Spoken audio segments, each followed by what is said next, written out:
Hello beer tubers and welcome to another beer review. With me, Peter, the master of hobbits, today joined by Plinna, reviewing some beer.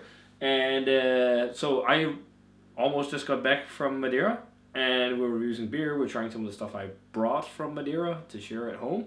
And we had some Gincha, cherry wine. We had Poncha or Pocha.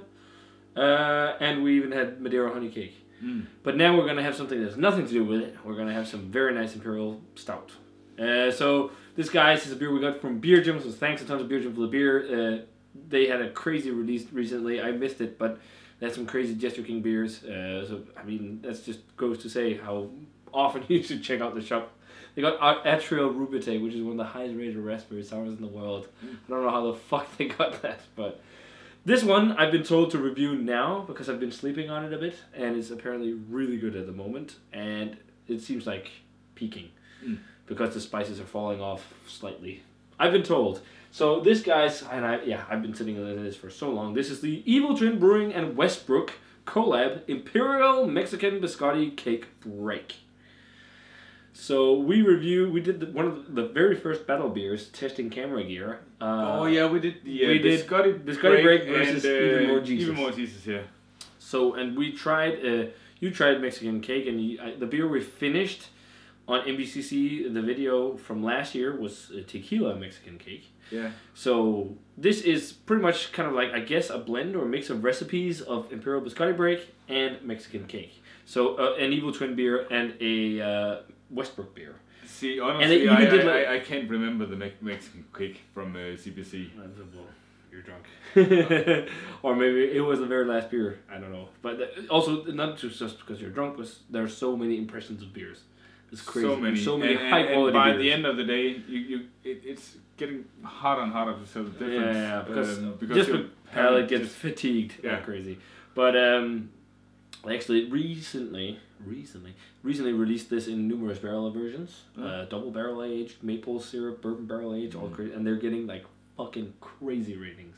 Yeah. And I think they actually have bottles for drink in at Himmeril. If they still do, depending on how this is, maybe that's something to try when we're over there for MBCC this year, because of course we're going. Of course. Master of Hobbits and Plinna.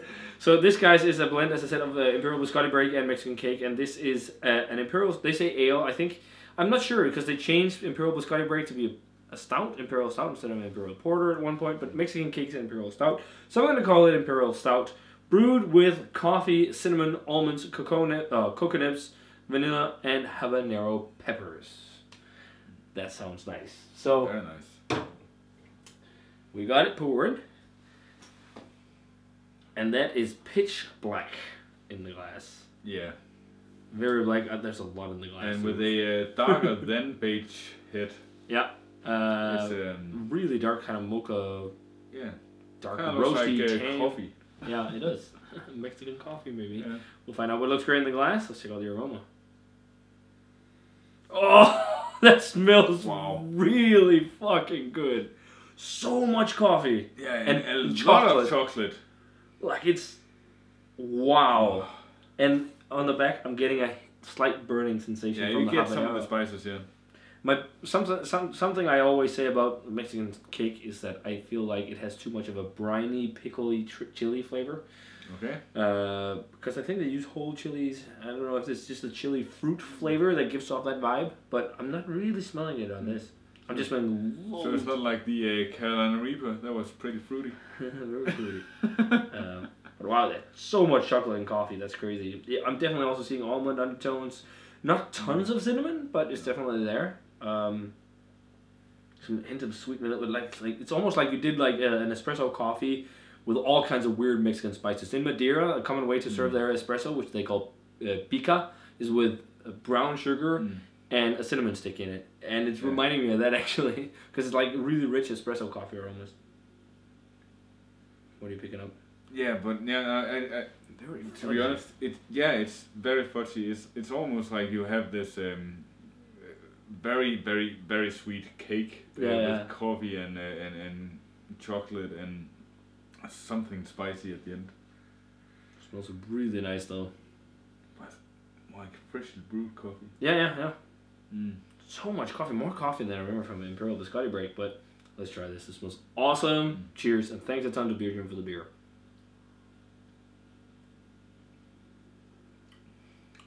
Wow. Oh, and then, whoa, so much coffee and chocolate. And then aftertaste, you got the chili. You got the chili spice. But it doesn't taste briny, and I love that. But it's not super thick either. I absolutely love the mouthfeel. It's kind of like you're drinking molten chocolate. That's very flavored. It's not like super heavy, but it's like that slick kind of texture of a melted chocolate. Yeah. Wow.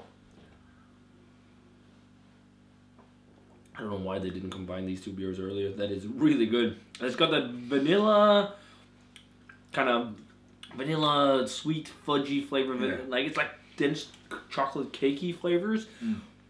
Loads of coffee though. So much more coffee than I remember from Biscotti Break, which is weird. And then that kind of fudgy, almost like there's the cinnamon, but it's almost reminiscent of a coffee version of the Madeira and cinnamon cake we just had. Because it has this dense richness. Sweetness. Yeah. It's got no honey though.